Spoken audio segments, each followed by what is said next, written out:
अगर आपने पिछला चैप्टर नहीं देखे हैं तो आई बटन या डिस्क्रिप्शन में प्लेलिस्ट का लिंक है, वहां से देख सकते हैं। आज मैं वागाबॉन्ड चैप्टर 13 एक्सप्लेन करूंगा, जिसका शीर्षक है लाइफ। चैप्टर की शुरुआत में टेकजो और त्सुजी-काज़े कोहे को देखते हैं, जहां टेकजो मंद आवाज में बोलता है त्सुजी-काज़े, जहां कोहे अपने हाथ से तलवार को छोड़ देता है और टेकजो को मुक्के मारते हुए बोलता है, तो तुम ही हो जिसने मेरे भाई को मारा, टेकजो। तभी टेकजो को मुस्कुराते हुए देखते हैं और जमीन में लगे कुनाई को निकालता है और त्सुजी-काज़े कोहे के पैर में घोंप देता है। टेकजो के कुनाई घोंपते ही त्सुजी-काज़े कोहे पीछे हट जाता है और टेकजो पर शूरिकेन फेंकता है, जिसे टेकजो अपने हाथ से ब्लॉक करता है, जिससे आंख में चुभ जाता है, जिसे टेकजो निकालने लगता है। तभी त्सुजी-काज़े कोहे बोलता है, यह जहरीला नहीं है। तभी टेकजो बोलता है, तो तुम अपने भाई का बदला लेना चाहते हो, और अपनी तलवार उठाकर बोलता है, आ जाओ। तभी त्सुजी-काज़े कोहे को देखते हैं, जो एकदम तेज हमला करता है, जिससे टेकजो को बचने तक का मौका नहीं मिलता और हाथ में कट लग जाता है।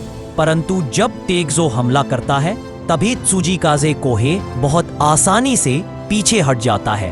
तभी ताकेजो बोलता है, तो तुम अपने भाई का बदला लेना चाहते हो। तभी त्सुजी-काज़े कोहे बोलता है, हार मान लो ताकेजो, तुम्हारे जैसे व्यक्ति की मौत का कोई भी शोक नहीं मनाएगा।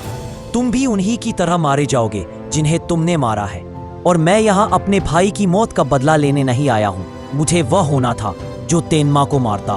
तुमने मेरा इनाम छीन लिया, इसलिए अब मुझे तुम्हें मारना पड़ेगा। तभी ताकेजो मुस्कुराते हुए बोलता है, सिबलिंग राइवलरी, मेरा जन्म इस दुनिया में हुआ था और शायद मैं 20 साल तक ही जी पाऊंगा, तो फिर मैं मर जाऊंगा।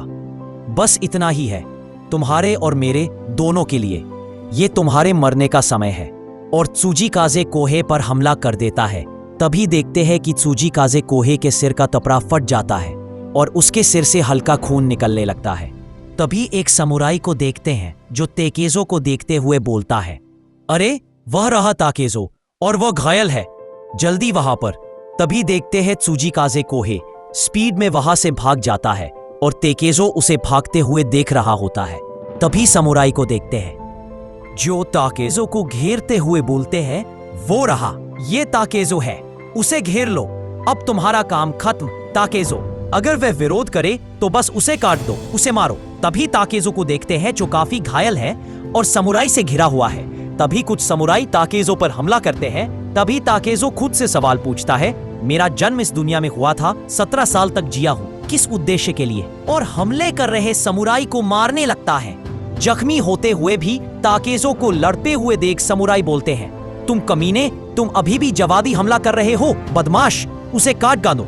ताकेजो और समुराई के बीच लड़ाई होने लगता है। तभी एक समुराई ताकेजो के पीछे आ जाता है और बोलता है, मैंने उसे पकड़ लिया। तभी ताकेजो की नजर उस समुराई पर पड़ता है और अपनी तलवार से उसके सिर पर हमला करता है, जिससे उसका सिर फट जाता है।